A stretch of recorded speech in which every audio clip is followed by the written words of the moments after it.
Ku mau selalu bersyukur kepadamu, Tuhan. Anugerah-Mu mempesonaku. Terima kasih Bapa.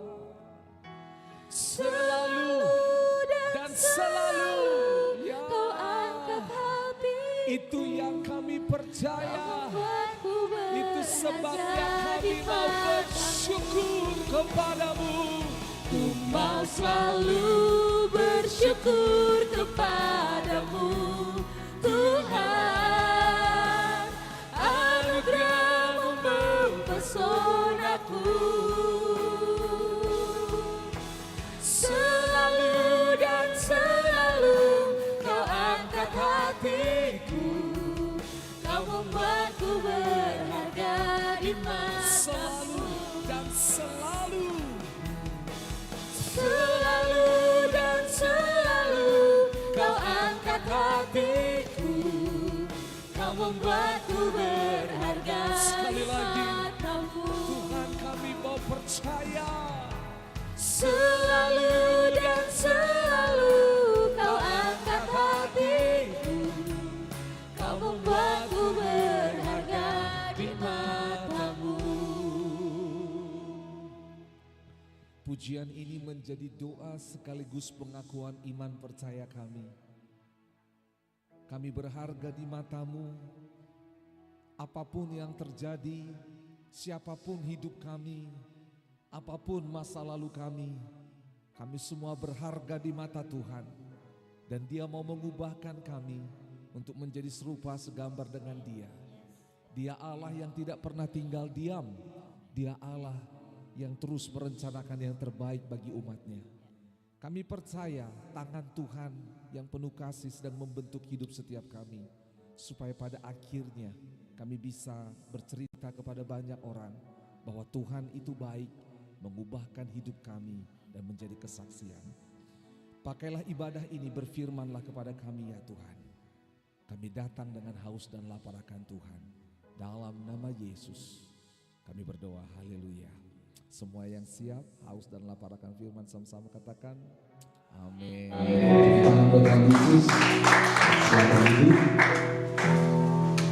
Baik, shalom. Tahun baru bagi yang baru ketemu. Ya, bersyukur di minggu kedua di tahun 2025. Kita bersyukur karena minggu ini adalah minggu yang kedua Tuhan injakkan kaki kita di tahun ini.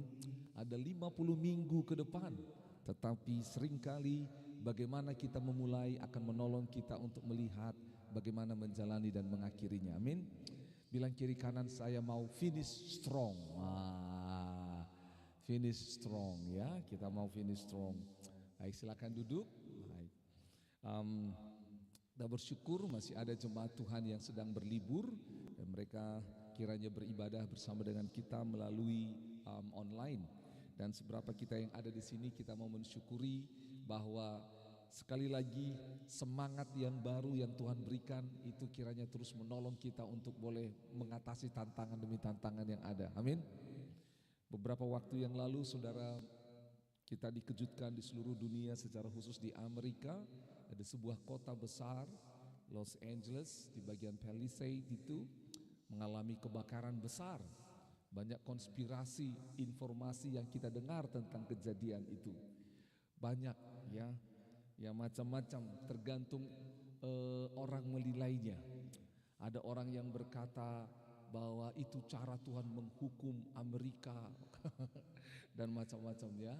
Ada yang berkata bahwa itu disengaja oleh pemerintah, ada yang berkata disengaja oleh bisnis supaya bisa mengembangkan daerah itu. Tetapi ada dua kejadian di beberapa hari sebelum kebakaran itu terjadi yang ada hubungannya dengan kekristenan. Yang pertama, tanggal 3 Januari ada seorang hamba Tuhan, seorang wanita, dia digerakkan oleh Tuhan ke tengah kota Los Angeles dan dia berkhotbah di tengah kota dan berkata supaya Los Angeles bertobat. Karena kalau tidak, the wrath of God, yaitu murka Allah akan dicurahkan. Dan dia berdoa dan dia berkata, Los Angeles kita harus bertobat. tinggalkan prostitusi, seks bebas, LGBT, tinggalkan yang namanya judi, mabuk. Kita harus kembali kepada Tuhan, karena Tuhanlah yang memberikan kita kekayaan, kekuatan. Tuhan yang memberikan kita kesehatan. Jangan gunakan semua yang kita terima itu untuk dosa. Dia terus berkhotbah dan berkhotbah.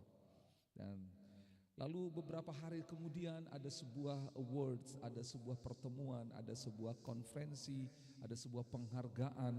Para artis berkumpul di sana dan pembawa acara itu tanda kutip membuat sebuah pernyataan yang menurut banyak orang, dan di video itu menunjukkan bahwa pernyataan beliau itu merendahkan Tuhan, begitu ya. Banyak superstar yang hadir di situ dan semua orang on fire untuk menunggu yang namanya para peserta, para artis-artis itu. Tetapi tidak ada yang on fire untuk Tuhan seperti itu. Dan akhirnya terjadilah api yang dari Tuhan. Ada orang-orang yang menghubungkan demikian. Tetapi dari semua informasi itu, sekali lagi dari semua informasi itu, kita harus ambil satu hal yang positif, yaitu apa? Bahwa Allah dapat menggunakan segala bentuk kejadian untuk membuat itu menjadi rencananya. Allah sanggup mengubah semua keadaan untuk membuat orang berharap kepada Tuhan. Amin. Itu yang harus kita fahami, sehingga kita tidak menghakimi ketika sesuatu yang buruk terjadi pada seseorang, dan kita gila pujian ketika seseorang diberkati. Itu sebabnya kita mau belajar bersama-sama supaya oleh karena Tuhan semata, katakan oleh karena Tuhan. Sekali lagi, oleh karena Tuhan. Nah, supaya oleh karena Tuhan kita bisa menjalani hidup ini. Inilah yang menarik, yang menjadi kabar baik yang harus kita pelihara dalam hati, di dalam pikiran kita, yang kita harus kasih tahu sama semua orang. Bahwa sungguh oleh karena Tuhan kita bisa menjalani hidup ini. Baik, kita akan bulan ini akan banyak belajar tentang tema gereja kita di tahun 2025. Tema gereja kita tahun 2025 ini kami doakan supaya menjadi hal yang tanda kutip ikut menggerakkan kehidupan Bapak Ibu Saudara, menggerakkan yang namanya kehidupan rumah tangga, kehidupan usaha, bisnis, pekerjaan, pendidikan saudara, bahkan pelayanan kita. Mengapa? Karena kita tinggal di dalam rumah yang sama, dan nanti kita belajar firman Tuhan, kita ada dalam perahu yang sama. Karena kita tahu sama-sama kalau kita tinggal di rumah yang sama tetapi punya tujuan yang beda-beda, kita punya perahu yang sama, kita punya arah yang beda-beda, itu akan kacau. Kita akan kacau. Dan kita berdoa supaya tema gereja ini diimpartasikan, menguasai hati pikiran Bapak Ibu, sehingga kita tahu apa peran saya di muka bumi ini. Apa peran saya? Sehingga kita tidak cemburu dengan orang lain dan kita tidak minder pada saat yang bersamaan ketika terjadi sesuatu yang lebih bagi orang lain. Karena apa? Jari jempol tidak pernah iri dengan namanya jari manis karena dikasih cincin. Karena mereka sama-sama. Gak pernah kalau ketika bilang sip pakai jari apa kita? Kalau luar biasa mantap pakai jari apa? Pakai jari apa? Jempol. Terus kalau menikah dikasih cincin di jari apa? Nah, bisa nggak di jari jempol? Nah, jadi semua punya keistimewaan. Katakan, semua memiliki keistimewaan. Nah, ketika kita tahu apa yang menjadi tujuan, goal kita akan jadi istimewa. Bapak Ibu Saudara, sebelum kita lanjut, hari Jumat kemarin kami berdoa di tempat ini. Dan di dalam doa itu sungguh banyak hal yang Tuhan bukakan. Dan kita sedang berdoa supaya penggenapan dari penglihatan dan pernyataan Tuhan itu bisa terjadi. Kita bisa bilang sama Tuhan, hineni, aku siap. Kita merendahkan hati sehingga apa yang Tuhan mau itu yang terjadi. Boleh sama-sama dengan katakan dengan saya, apa yang Tuhan mau, apa yang Tuhan kehendaki terjadi atasku. Baik, siap untuk firman Tuhan? Kita buka sama-sama Lukas pasal yang kelima, ayat 1, kita akan baca sampai ayat 11. Lukas pasal 5 ayat 1 sampai 11, mari bangkit berdiri. Bangkit berdiri, kita akan baca ayat ini.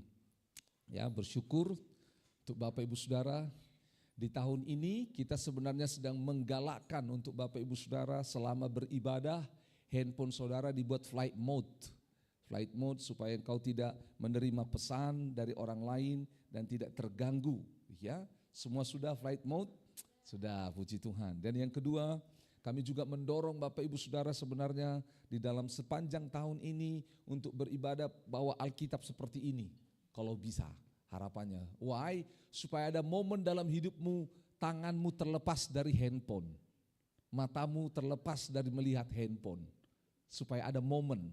Jadi kalau ditanya, pernah enggak kau terlepas tanganmu dari handphone? Pernah. Kapan? Waktu tidur. Nah, kau bisa tambah. Waktu kapan?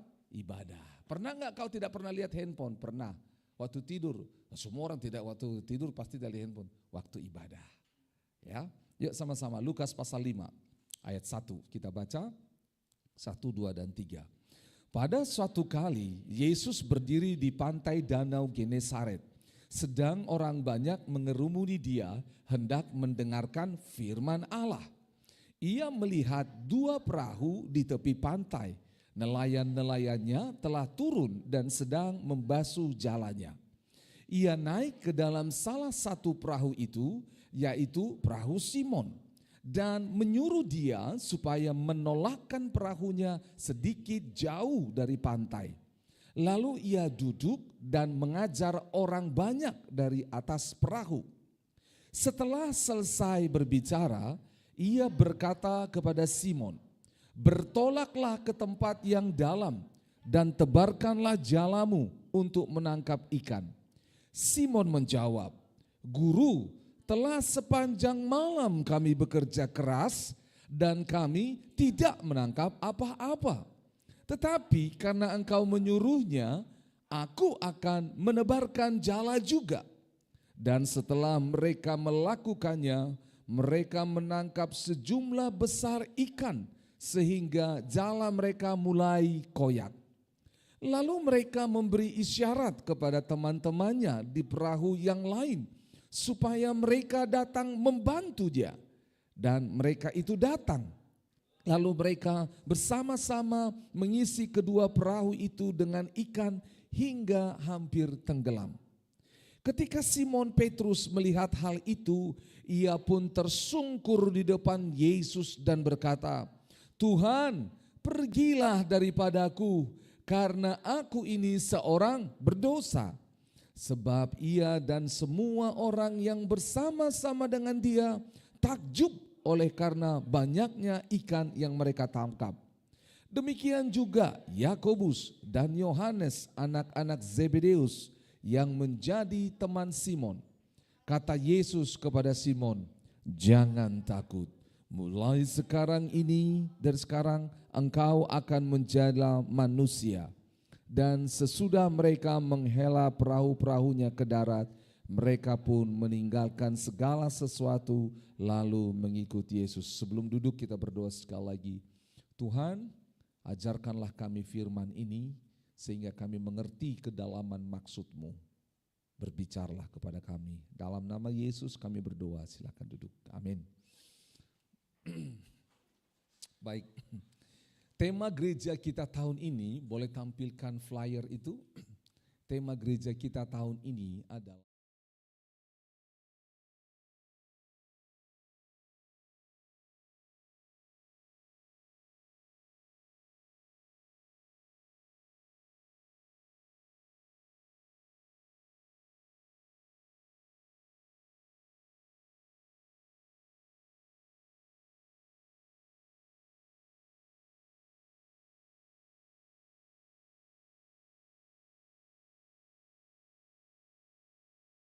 murid Kristus yang mengalami akselerasi roh dan bertindak. Luar biasa, tepuk tangan ya sama-sama. Oke, silakan. Kita mau belajar firman Tuhan ini sama-sama. Lukas pasal 5. Dari sini akan kita 1 bulan ini, tema ini akan dijelaskan 1 bulan ini. Lalu 10 bulan, yaitu bulan Februari sampai bulan November, kita akan melihat aplikasinya. Dan bulan Desember akan menjadi bulan perayaan. Kita rayakan apa yang terjadi selama 10 bulan. Oleh sebab itu berharap saudara boleh terus stay tune di channel ini Untuk boleh terus melihat apa yang Tuhan kerjakan, hal yang besar. Oh iya, kita lihat sama-sama di Lukas pasal 5. Satu kali Yesus berdiri di pantai danau Genesaret. Sama-sama katakan Genesaret. Sekali lagi Genesaret. Saudara, saya belum ke Israel. Tetapi saya mempelajari danau Genesaret ini sebuah danau. Satu danaunya tetapi namanya banyak. Namanya banyak. Dan saudara sering mendengar itu di Alkitab disebut di berbagai perikop, di berbagai ayat. Danau yang sama tetapi namanya beda. Alasan kenapa nama-nama itu beda, karena memang di sekitar danau itu ada kota-kota tertentu yang disebut menjadi spotnya. Begitu loh ya. Nah contoh, beberapa hari yang lalu bersama dengan istri kami ada di sekitar Danau Poso. Danau Poso. Namun Danau Poso itu ada terlihat dari Poso, ada dari Pendolo, dan ada di tempat lain. Nah begitu ya. Nah Danau Genesaret di dalam Alkitab yang paling sering disebut dengan 3 nama. Yang pertama Danau Genesaret, yang kedua saudara akan baca itu disebut Danau Galilea, dan yang ketiga akan disebut Danau Tiberias, gitu loh. Masih ada satu lagi namanya, tetapi dalam nama bahasa Ibrani sering sekali disebutnya. Dan ini yang tanda kutip yang paling sering disebut dalam Alkitab. Danau apa? Genesaret, terus Danau Galilea, terus Danau Tiberias.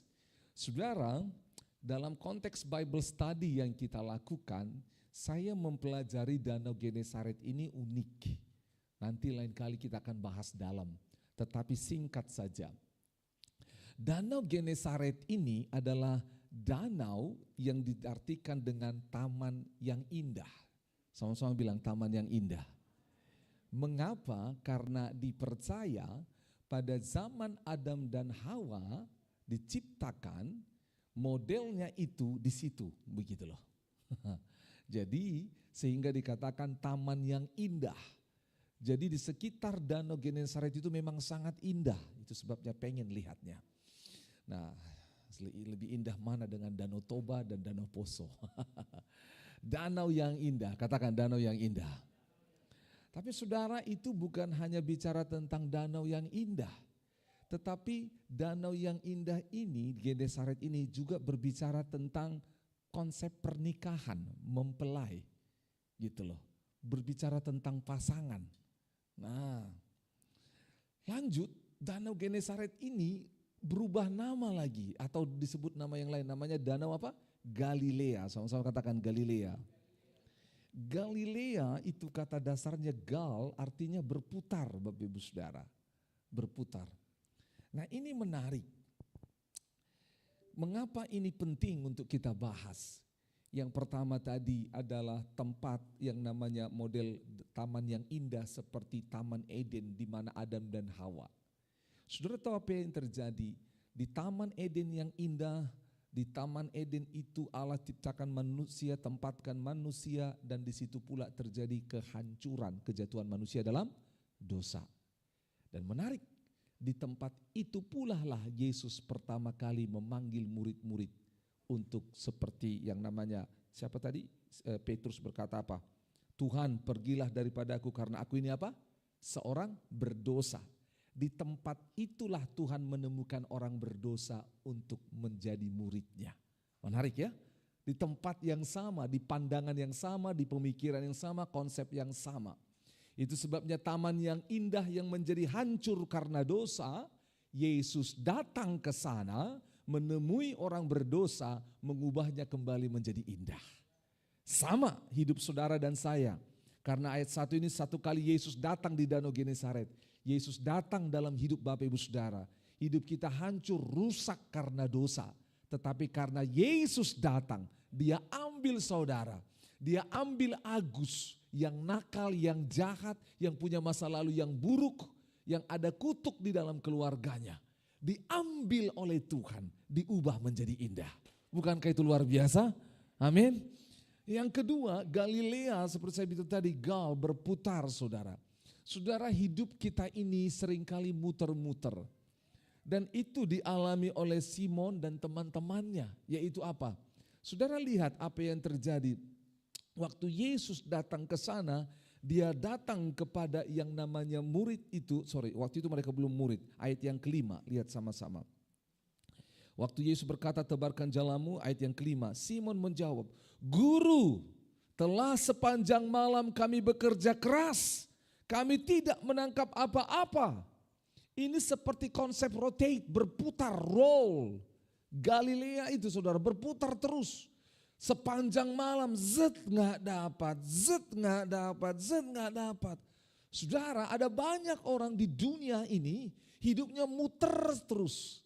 Memang ada pepatah, bukan pepatah ya, seperti peribahasa Indonesia. Hidup ini seperti apa? Roda, betul? Berputar, kadang di atas, kadang di bawah. Tapi ada orang bilang apa? Tapi mutarnya kok lama banget ya? Maksudnya apa? Lama banget di bawah. Saudara, siapa di sini pernah naik biang lala? Saudara tahu biang lala itu ya? Saudara, bulan 6 kemarin saya, istri, anak kami naik biang lala di Dufan. Cukup tinggi. Itu cukup tinggi saudara, bikin geli kaki. Waktu di bawah enak, betul? Tapi waktu di atas, makanya ada orang bilang apa, aduh terlalu lama hidup kita di bawah, kita pengen di atas. Saudara tahu kalau di atas tuh bahaya juga. Waktu saya ke US, saya naik biang lala yang tertinggi yang pernah saya lihat. Oh Tuhan Yesus, saya tidak bawa jaket lagi. Bagi mereka itu biasa. Di atas saya menggigil, mereka tanya, Agus kamu ketakutan? Bukan, kedinginan. Karena sampai muter gitu loh. Tinggi sekali saudara, saya bisa lihat seluruh kota itu, oh Tuhan. Dan kami enggak siang-siang, malam saudara. Dingin sekali. Terus teman-teman ini masih nyantai ngobrol, ketawa-ketawa, saya bagaimana mau ketawa. Satu kedinginan, yang kedua jujur takut saudara. Tinggi banget, benar. Aduh Tuhan Yesus. Aduh. Jadi saudara lihat, memang hidup itu kata orang seperti apa? Roda berputar. Dengar baik-baik, izinkan Tuhan yang putar. Amin. Karena kalau kita putar, bahaya saudara. Betul. Kalau kita putar bahaya. Izinkan Tuhan yang putar. Bilang kiri kanan, hidup ini seperti roda, izinkan Tuhan yang putar. Ya, kalau kita yang putar bagaimana? Bahaya. Oke, itu gal. Itu sebabnya saudara dengar baik-baik. Kalau ada putaran dalam hidupmu, putaran jatuh dalam dosa, sakit, gagal, kacau, ditinggal, marah bahaya, semua yang merugikan, dengar baik-baik. Yesus datang di Galilea itu, dia mengubah putarannya, circle-nya dia rubah menjadi putaran sesuai dengan waktu Tuhan dan cara Tuhan. Dan kita tahu cara dan waktu Tuhan selalu yang terbaik, katakan amin. Itu dia. Jadi jangan tahun 2025 ini fahami bahwa rutinitas hidupmu tidak seperti yang lalu lagi. Enggak. Aduh gagal lagi, jatuh lagi, kalah lagi. No. Tetapi akan ada sebuah putaran yang dari Tuhan. Katakan amin. Akan ada putaran dari Tuhan yang membuat kita mengalami yang namanya kejutan-kejutan dari Tuhan. Arah daripada Tuhan. Saudara, itu sebabnya, nanti kita akan bahas ini. Ketika Yesus berkata, tolakkan perahumu lebih dalam. Yesus itu sedang mengubah arah daripada putaran hidup para murid.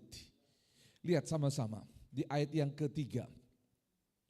Ia naik ke dalam salah satu perahu itu, yaitu perahu siapa? Simon. Saudara mau perahu saudara naikin Tuhan Yesus? Sama-sama sebut namamu. Kalau sini perahu Simon. Sama-sama kita ganti kata Simon dengan nama kita masing-masing. 1, 2, 3. Perahu Agus. Coba bilang kiri kananmu. Oke? Bilang kiri kananmu nama perahumu. 1, 2, 3.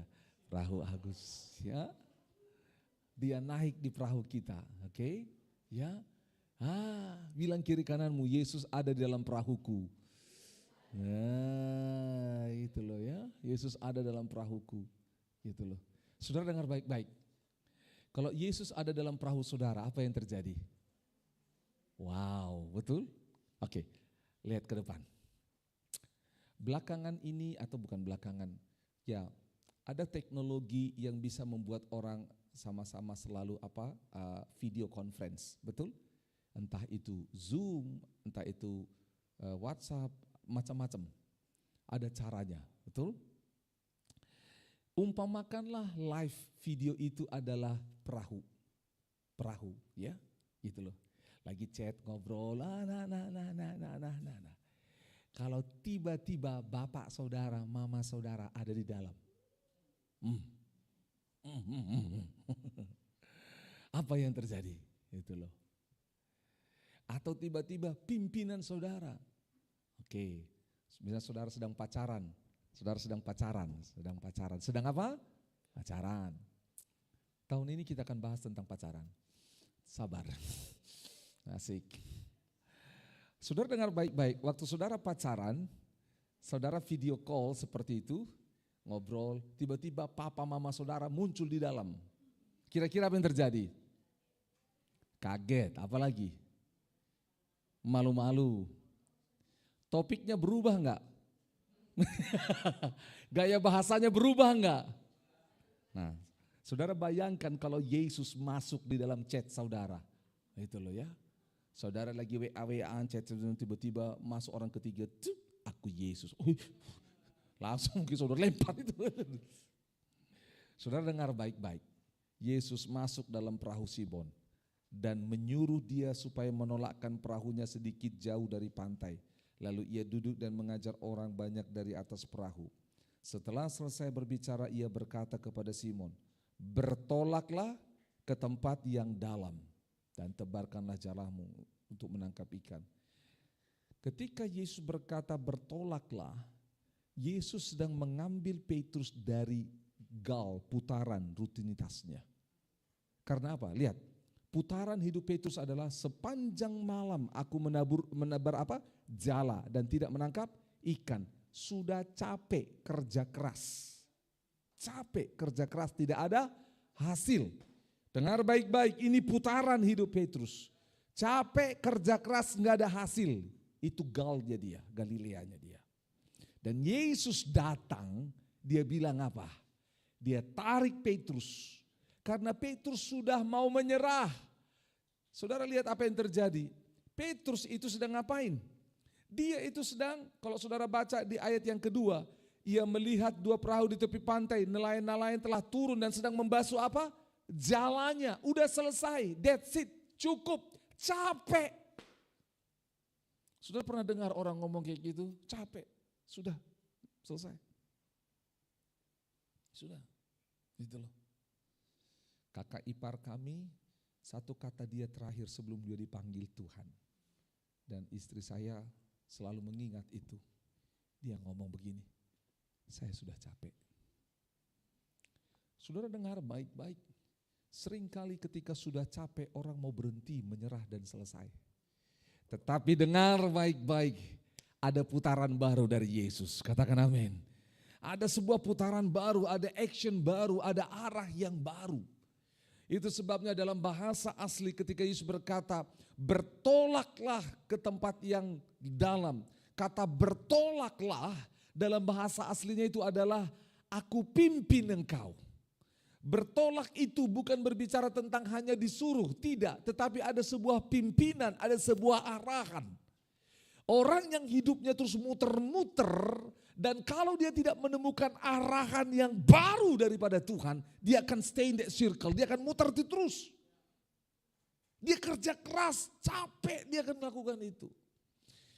Udah berdoa, puasa, udah lakukan ini, tapi kenapa? Kenapa Tuhan belum terjadi? Dengar baik-baik. Karena kita mungkin gak mendapat arahan dari Tuhan. Tidak mendapat arahan dari Tuhan. Saya tidak bilang bahwa saya adalah Tuhan. Dan itu tidak tepat.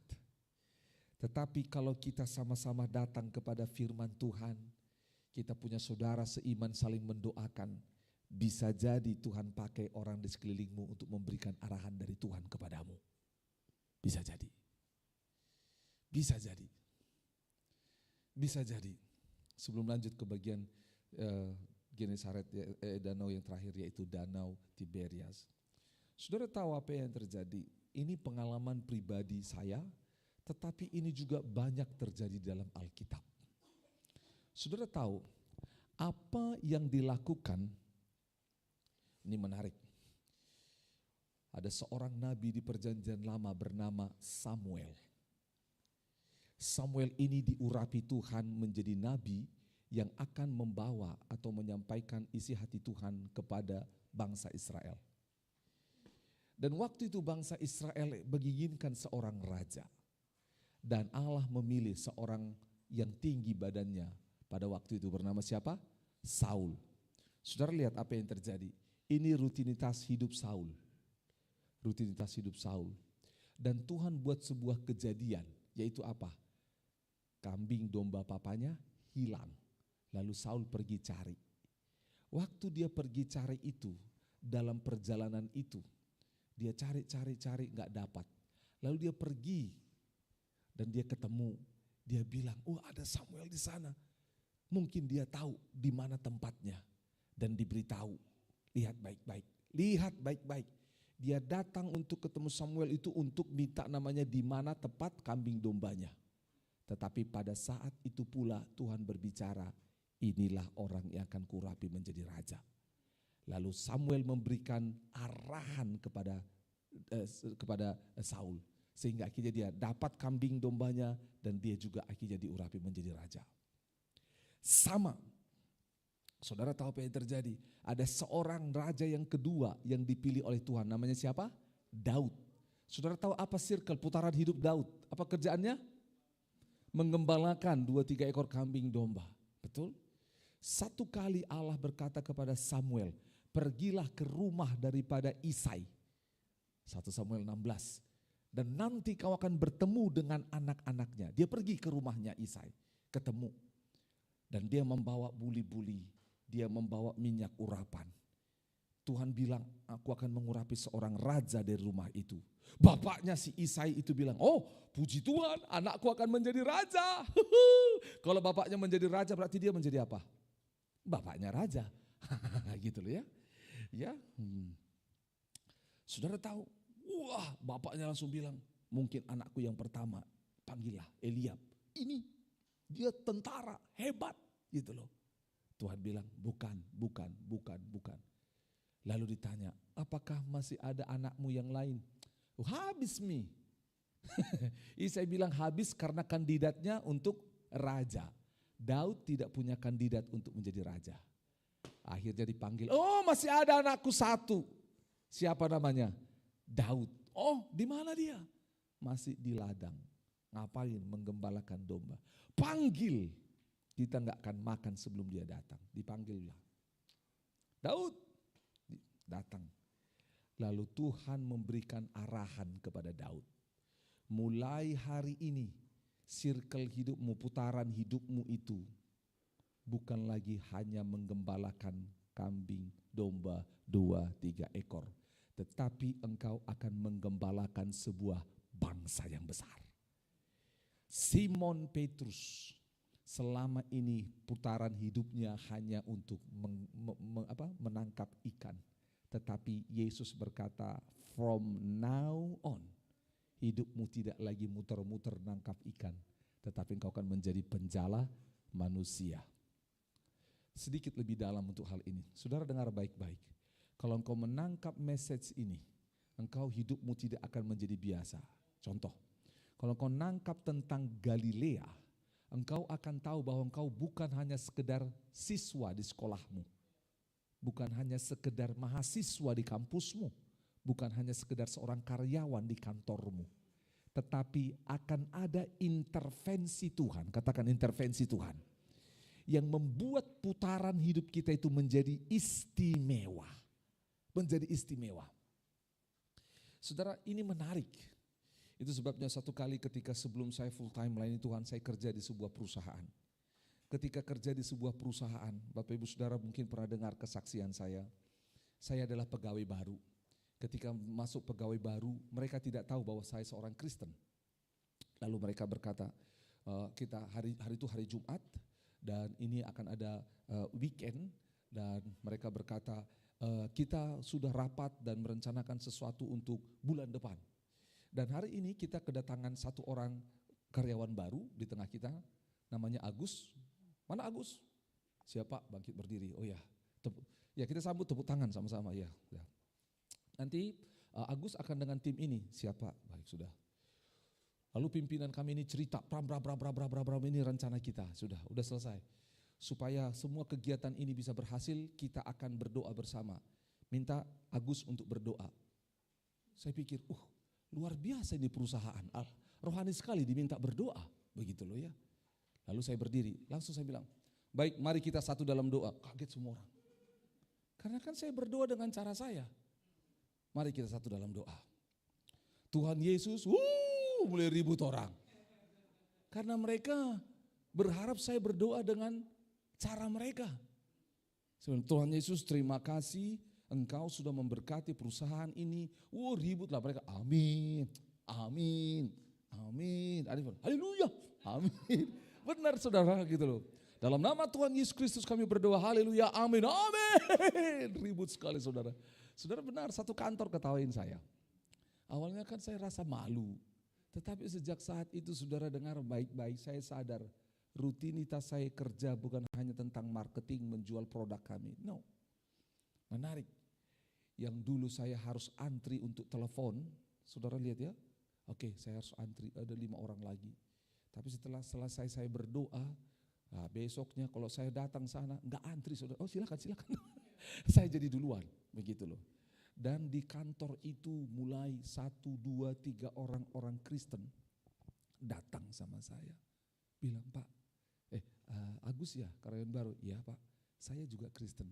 1, 2, 3. Mulai ketemu, oh ada, sudah. Dan saya bilang, boleh saya belajar dari Bapak? Oh silakan, sudah.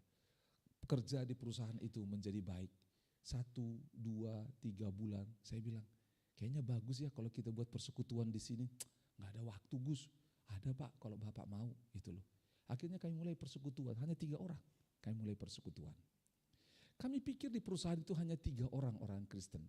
Satu kali saya disuruh pergi ke kantor Telkom Indonesia untuk boleh memasarkan produk kami. Jadi saya di sana tunggu. Oke sudah. Yang menemani saya adalah wakil pimpinan saya. Dia datang. Agus, ya Pak, sudah disiapkan semua bahan presentasi? Siap, sudah Pak. Boleh saya lihat? Tunjukkan ini, plak, sudah. Agus sudah siapkan jadwal untuk bertemu dengan pimpinan Telkom? Sudah Pak, oke. Boleh dikonfirmasi ulang, siapa? Bapak boleh menunggu di ruang tunggu, saya pergi masuk dalam. Oh iya, maaf setengah jam lagi karena pimpinan kami sedang rapat. Oh iya, kami duduk. Pak, izin, saya dapat info dari notes sekretaris katanya 30 menit lagi kita nunggu di sini Pak. Oh iya nggak apa-apa. Meeting selanjutnya ada?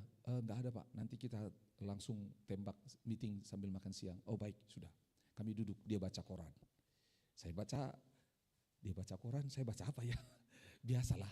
Yang namanya karyawan baru harus cari muka sama pimpinan. Cari majalah aja lah. Oke lah ada majalah. Baca. Saudara tahu apa yang terjadi? Tiba-tiba pimpinan ini ngomong begini. Dia baca koran, dia turunkan korannya. Agus, Kristen ya? Iya Pak, betul saya Kristen. Ya, dia angguk-angguk. Dalam hati bertanya, Tuhan kenapa dia tanya? Apakah ini waktunya untuk menginjili dia? Dalam nama Yesus, gitu loh. Saya sudah berdoa. Dan tiba-tiba dia ngomong seperti ini. Dia turunkan korannya. Sebenarnya saya juga Kristen. Hah? Bapak Kristen? Iya. Tapi itu dulu 20 tahun yang lalu. Oh, maksudnya apa Pak? Dia turunkan. Saya lahir besar di keluarga Kristen. Tapi saya kecewa pada Tuhan. Saudara bayangkan pimpinannya bicara sama karyawan baru. Kita kan gimana gitu. Dan hebatnya Tuhan gak ada orang datang di ruang tunggu itu, hanya kami berdua. Dia cerita terus sampai berkaca-kaca dia menangis. Gak ada tisu pula. Oh Tuhan Yesus. Saya hanya berdoa. Lalu saya bersyukur sama Tuhan. Dengar baik-baik. Momen itu dipersembahkan oleh Sungguh karena Tuhan yang mempersembahkan momen itu. Karena saya tahu, lingkaran hidup saya bukan hanya kerja, jual produk, presentasi, tawarkan, bisa beli ini enggak, sekian harganya. No. Ada Yesus dalam putaran hidupku. Dan dia akhirnya Bapak ini bilang seperti ini. Saya kaget waktu Agus berdoa di kantor, itu menyentak hati saya. Dalam hatiku, puji Tuhan. Cobalah kalau saya tidak berdoa. Marilah kita berdoa menurut agama dan keyakinan kita masing-masing. Berdoa dimulai. Selesai. Bapak ini enggak akan ngalami Tuhan. Dan saya bersyukur Bapak Ibu Saudara, dengar baik-baik. Lingkaran hidup kita tidak akan sama ketika Yesus ada dalam perahu kita. Katakan amin. Dan sepanjang tahun 2025 ini kita mau berdoa. Akselerasi daripada Tuhan akan membuat putaran hidupmu tidak sama dengan putaran hidup di masa yang lalu. Akan ada sesuatu yang berbeda, katakan amin. Harus berbeda, itu yang dinubuatkan di kitab Maleakhi pasal yang terakhir. Bahwa pada hari terakhir, yuk sama-sama buka sama-sama Maleakhi. Buka sama-sama, ini ayat yang nubuatan terakhir sebelum Yesus datang. Oke. Mantap ini. Maleakhi pasal yang ketiga. Ayat 18. Mari baca sama-sama. Maleakhi 3 ayat 18. 1, 2, dan 3. Maka kamu akan melihat kembali perbedaan antara siapa? Orang benar dan orang fasik. Pertama ya, antara siapa? Orang benar dan orang fasik. Siapa itu orang benar? Orang yang hidup, yang dibenarkan Tuhan dan hidup dalam kebenaran. Orang fasik adalah orang yang terus tetap tinggal dalam dosa dan melakukan kejahatan. Selanjutnya, antara siapa lagi? Antara orang yang apa? Beribadah kepada Allah dan orang yang tidak beribadah kepadanya. Tuhan akan membuat apa? Perbedaan. Katakan sama-sama, perbedaan. Sekali lagi, perbedaan. Kalau saudara hidup dalam kebenaran, hidupmu akan dibuat Tuhan berbeda dengan orang-orang yang tinggal dalam dosa. Tapi yang kedua, kalau engkau dikatakan orang yang beribadah, dan orang beribadah di sini enggak hanya bicara tentang hari Minggu. Bahasa aslinya di sini adalah orang yang melayani Tuhan. Kalau engkau melayani Tuhan, akan beda hidupmu dengan orang yang tidak melayani Tuhan. Engkau boleh sama-sama gajinya. Engkau boleh sama posisinya, engkau boleh sama fasilitas dan tunjangannya. Tapi ketika engkau melayani Tuhan, bonusnya beda. Karena yang kita layani Tuhan. Saudara harus mikir itu. Saudara harus mikir itu saudara. Orang yang melayani Tuhan. Itu sebabnya tahun ini kami mendorong Bapak Ibu Saudara. Bukan hanya beribadah tapi ikut melayani Tuhan. Circle putaran hidupmu enggak hanya datang ibadah, hanya di gereja. Tidak, do something. Engkau bisa melakukan sesuatu. Tuhan taruh karunia, potensi, Tuhan taruh talenta dalam hidup kita untuk melayani Tuhan. Melayani Tuhan is not only on the pulpit, bukan hanya di panggung di mimbar ini. Tidak. Melayani Tuhan banyak hal, sama seperti saya tadi. Saya bisa melayani Tuhan di kantor saya. Buka persekutuan. Saudara, ini menarik. Sebulan 2 bulan lalu bersama dengan istri kami belanja di satu tempat dan di depan tempat belanja itu ada tempat makan. Tiba-tiba ada duduk satu keluarga di situ dan saya familiar dengan orang ini. Familiar dengan orang ini. Dia lihat saya lihat dia. Artinya kami lihat-lihatan. Saudara tahu apa yang terjadi? Tiba-tiba dia panggil, bagus. Oke, duduk, ngobrol, cerita dia. Wih, kami berdua asik cerita sampai lupa istri. Dia lupa istri dan anaknya, saya lupa istri saya. Saking asiknya bicara, diajak mau makan segala macam, udah. Langsung, kenalan Pak, istri saya. Dan istrinya ngobrol gitu loh. Wah, tiba-tiba bapak ini cerita kepada istri saya, siapa suaminya yang hebat itu. Cihi, dia cerita, saya pikir saya enggak hebat-hebat amat. Gitu loh. Tetapi lihat 3 tahun kerja dia lihat. Gitu loh. Beda ini orang. Beda. Beda. Sampai satu kali di tempat kami bekerja yang lama ada yang bilang begini, katanya di sini ada Pak Agus ya? Iya. Katanya dia orang yang saleh ya? Ya saya bilang, masa sih? Itu loh, katanya suka berdoa ya? Karena Bapak Ibu Saudara, orang di kantor kami tahu saya suka berdoa. Karena apa? Ada orang sakit, Pak izin Pak, kenapa? Mau pulang, kenapa pulang? Sakit Pak, oh gitu. Ini masuk dulu sini, kenapa? Saya doain dulu. Benar saudara? Wih, makanya mereka bingung-bingung. Saya doain ya, supaya sembuh gitu loh. Pak izin Pak, kenapa? Video call Pak, kenapa? Istriku kerasukan setan Pak di rumah. Setan dari mana? Enggak tahu itu Pak, dari kemarin begini. Aduh Pak, saya sudah stres ini. Saya mau pulang dulu, karena kalau kerasukan setan dari yang jagain Pak. Saya bilang, sini. Ke ruangan saya di sebelah ya. Mau saya berdoakan? Maksudnya Pak? Ya berdoa. Untuk apa Pak? Ya doakan supaya setannya enggak keluar. Oh jadi Bapak ikut saya ke rumah? Tidak, saya doakan lewat telepon saja. Bapak ini, kamu main jo. Saya bilang kamu ini. Ya, oke, telepon sekarang, telepon.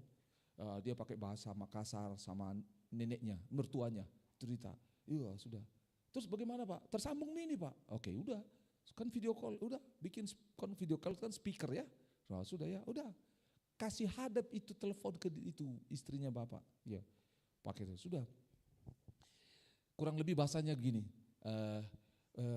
Dia bilang sama maknya, ini bosku mau berdoa untuk istriku. Kurang lebih begitulah pakai bahasa Makassar. Sudah selesai pendahuluannya, sudah kita berdoa. Saya bilang, Bu, saya Agus, pimpinannya suami ibu. Saya mengasihi ibu dan mau berdoa supaya ibu bisa sehat, bapak bisa kerja, dan dia punya uang untuk menafkahi keluarga.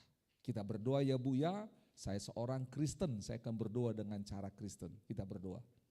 Dalam nama Yesus singkat cerita, semua roh jahat yang mengikat istri terkasih dalam bentuk apapun, percaya bahwa kuasa Tuhan tidak dihalangi oleh ruang, tempat dan waktu. Dalam nama Yesus semua roh jahat keluar. Saudara tahu apa yang terjadi? Betul, roh jahatnya keluar dari diri ibu itu. Wow, mamanya bilang, wih berontak-ontak ki, sabar dalam nama Yesus. Muntah-muntah dan akhirnya sehat. Saudara tahu apa yang terjadi? Itu udah. Dia bilang, saya amin, sadar mi. Alhamdulillah, sudah. Sekarang kamu nggak usah, sekarang matikan handphonenya, kamu kembali kerja. Jadi orang di kantor itu tahu, gitu loh. Orang di kantor itu tahu. Nah itu sebabnya saudara dengar baik-baik. Kalau engkau tahu, tanpa Tuhan hadir dalam perahu hidupmu, kau akan muter-muter. Itu aja kerjaanmu. Pergi kantor, pulang, bikin rekening, bikin laporan, itu saja. Tapi waktu Tuhan datang dalam hidupmu, dia akselerasi kita, katakan amin.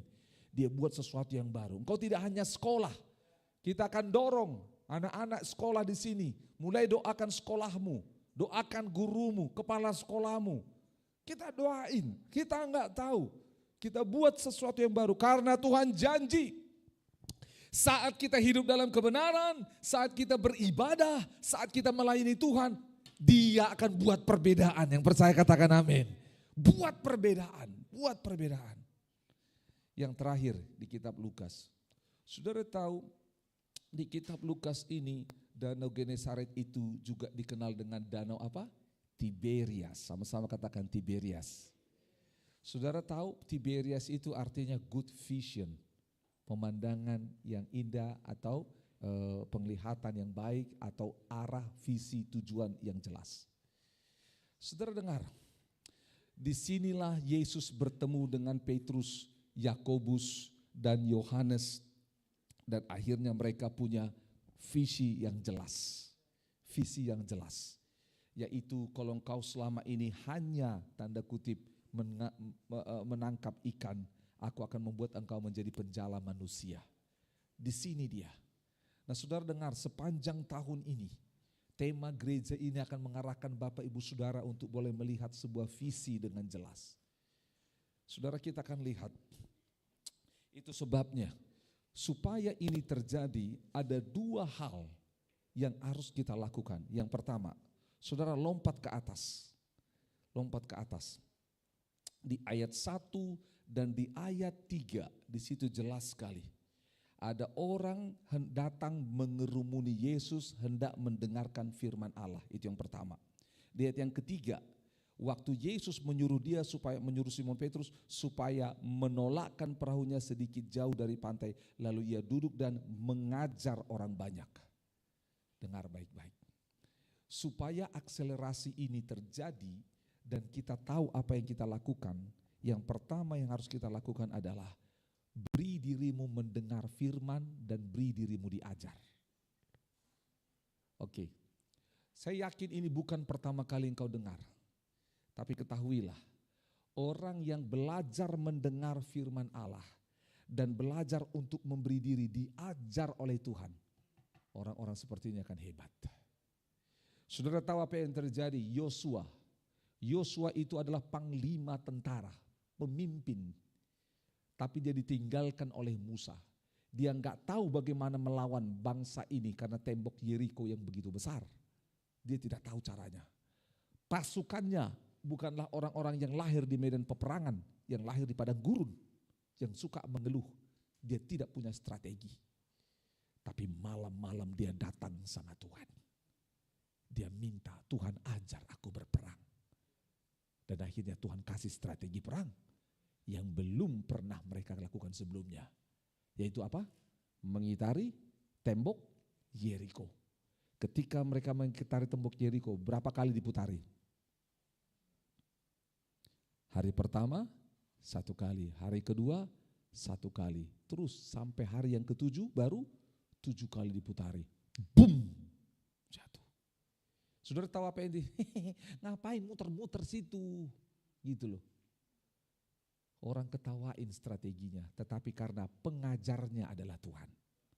Itu yang dikatakan oleh pemazmur. Pengajarku adalah Tuhan.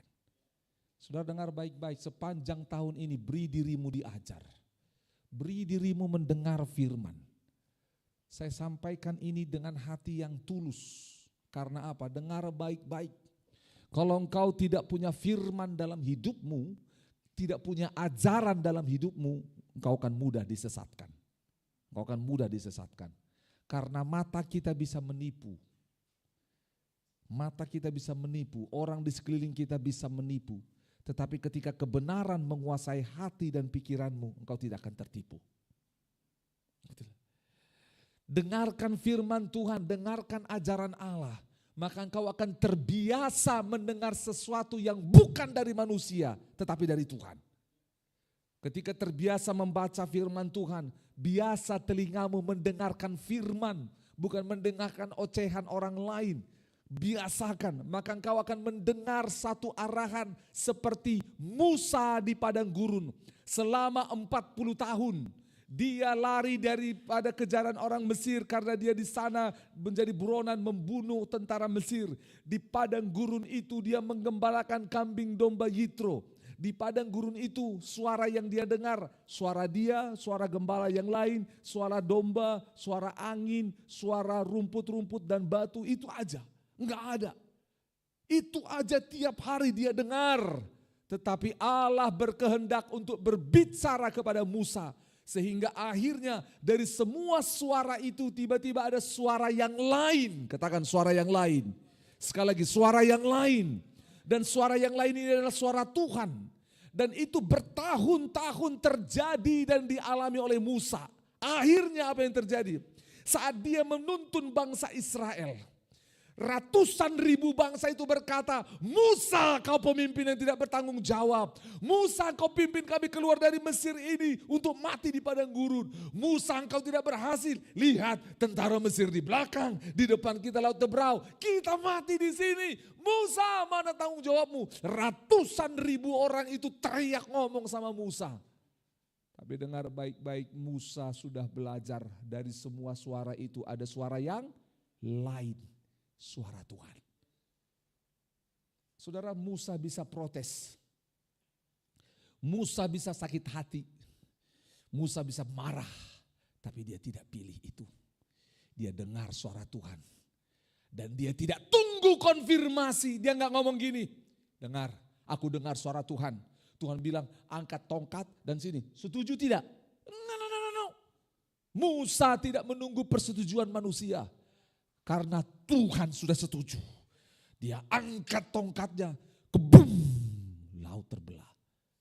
Semua yang ngomel tadi, nyanyo. Saudara dengar baik-baik. Orang yang terbiasa mendengar firman Tuhan, terbiasa menerima ajaran Allah, engkau akan mendengar suara yang lain. Yaitu suara Tuhan yang berbicara kepadamu.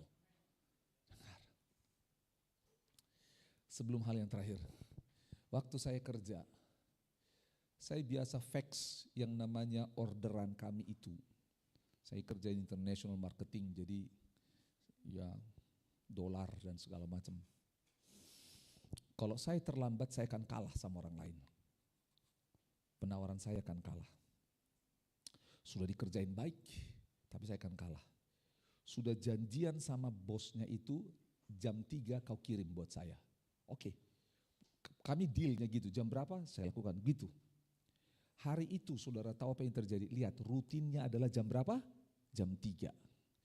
Sekitar jam 11, saya waktu di ruangan, saya lagi berdoa, Tuhan saya mau bikin apa lagi hari ini. Untuk nanti yang jam 3 sudah siap, ini sudah siap. Tiba-tiba di dalam hati ada dorongan, fax hari ini, saat ini juga. Ah Tuhan, kan mintanya jam 3. Sudahlah, kan agreementnya jam 3 Tuhan. Tapi ada suara bilang fax sekarang, kirim fax sekarang. Nanti jam 3 Tuhan. Saya keluar, saya ngomong lagi sama akuntan, ngobrol gitu. Tapi suara itu bicara terus, fax jam 3. Saya minum air. Kenapa? Kan janjinya jam berapa? Jam 3, fax sekarang gitu loh. Janjinya jam 3 tapi ada suara bilang fax sekarang. Saya minum air supaya tenang. Tetap saya kamar mandi, cuci muka. Saya lihat di kaca, tidak ada ditulis fax sekarang, tidak ada. Saudara terlalu banyak nonton film begitu. Nggak ada, suara itu di dalam hati, suara itu. Lalu saya masuk ke ruangan, saya tarik nafas. Tuhan, kalau itu suaramu, dan aku tahu, karena apa? Saudara, ini pengalaman pribadi. Ketika saudara diajar oleh Tuhan, mendengar firman Tuhan, saudara tahu ada satu gerakan dalam hati kita. Dan saya tahu bahwa gerakan ini Tuhan, karena ada yang lain yang digerakkan oleh keinginan saya lah, atau karena saya pintar lihat peluang. Oh kalau nggak sekarang nanti gini, gitu loh. Tetapi ini saya tahu ini gerakan dari Roh Allah. Jadi sudah, saya bilang Tuhan, aku ambil kertasnya, aku tumpangin tangan, aku mengikuti kata-katamu ya Tuhan. Aku percaya bahwa ini perkataan Tuhan, aku fax sekarang dalam nama Yesus. Saya fax. Saudara tahu, 5 menit setelah saya fax, yang namanya kantor dan Makassar blackout. Padam listrik total sampai sore. Dan menariknya fax itu sudah sampai. Waktu fax itu sampai, saudara tahu apa yang terjadi? Fax itu sampai, bos yang terima fax itu yang harusnya jam 3 ada di sana. Karena setelah itu, mulai dari sekitar jam 11-an, setelah itu dari jam 12 sampai besoknya, dia tidak akan ada di kantor, which is artinya apa? Penawaran saya tidak akan dia lihat. Dan akhirnya apa yang terjadi? Tiba-tiba ini cerita beberapa hari kemudian, bos itu bilang seperti dia kirim email, karena saya kirim email sama dia, sudah terima enggak? Ada blackout, ada pemadaman di kota kami gini. Dia bilang, hey Agus, saya senang sekali. You doing that in the right time. Kamu lakukan itu dalam waktu yang tepat. Sebenarnya hampir sejam setelah saya terima fax kamu, saya itu mau pergi keluar, akan ada tugas. Dan tiba-tiba sekretaris saya bilang, Pak ada fax dari Mr. Agus dari Indonesia. Dan dia, oh iya, saudara tahu apa yang terjadi? Dia langsung approve. Dan dia pergi, beberapa hari dia pergi dan dia tidak perlu lagi untuk lihat. Membayangkan produk kami sudah busuk beberapa hari. Kalau saya tidak fax itu. Akhirnya dia terima fresh. Itu sebabnya butuh untuk mendengar firman dan diajar. Katakan mendengar firman dan diajar.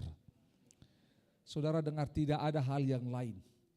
Pendeta sehebat apapun pasti terus belajar membaca firman dan belajar yang namanya untuk merenungkan firman Tuhan. Belajar. Ada pesan sponsor. Di gereja ini kita melakukan pembacaan Alkitab. Bersyukur, siapa di sini yang sudah ikut? Angkat tangan. Wah, puji Tuhan, banyak yang ikut ya. Yang belum ikut, ayo belajar sama-sama ya. Ikut sama-sama. Ya, Gwen, Sena, ayo ikut. Ya, Grace ikut, Ibu Susan ikut. Ayo semuanya ikut. Semua ikut. Saudara akan melihat sebuah perbedaan. Ya. Oke, yang terakhir. Apa yang harus dilakukan? Yang terakhir. Setelah kita ngalami semua, kita belajar, kita terus diarahkan oleh Tuhan, tidak mutar-mutar lagi. Tuhan kasih tempat, vision, Tuhan kasih arah. Jangan tebarkan di sini, tapi tebarkan di sana. Lihat itu arah yang jelas. Itu namanya Tiberias.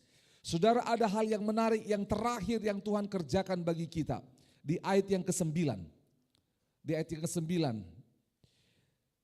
Sebab ia dan semua orang yang bersama-sama dengan dia takjub oleh karena banyaknya ikan yang mereka tangkap. 10. Demikian juga, mulai dari 7. Dari 6, sorry ya. Setelah mereka melakukannya, maksudnya menerima ajaran, arahan Kristus. Dia lakukan, keluar daripada putar-putarnya mereka itu, akhirnya menangkap sejumlah besar ikan sehingga jala mereka mulai apa? Katakan mulai koyak. Sekali lagi mulai koyak. Artinya apa? Kapasitasnya penuh. Katakan kapasitasku penuh. Sekali lagi kapasitasku penuh. Nah, saudara, ini yang Tuhan lakukan yang kedua terakhir, yaitu apa? Dia buat kapasitas kita penuh bukan untuk memperkaya diri kita, tetapi supaya bisa mengajak orang lain. Lihat itu ayat 7. Lalu mereka memberi apa? Ayat 7 baca. Lalu mereka memberi apa? Isyarat kepada siapa? Musuh-musuhnya. Kepada siapa? Teman-temannya di perahu yang lain, supaya mereka datang membantu.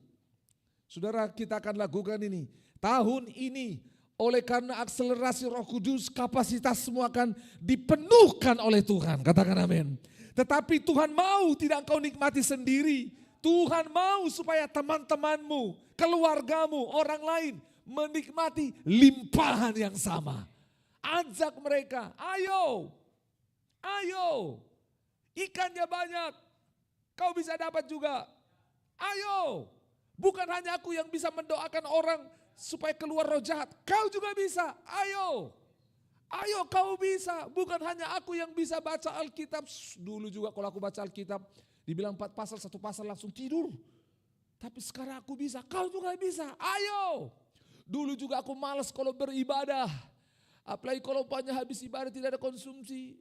Karena datang hujan, aduh becek, mahal ojek. Dulu juga aku begitu, tapi sekarang aku sudah berubah. Ayo kau juga bisa. Ayo kau bisa.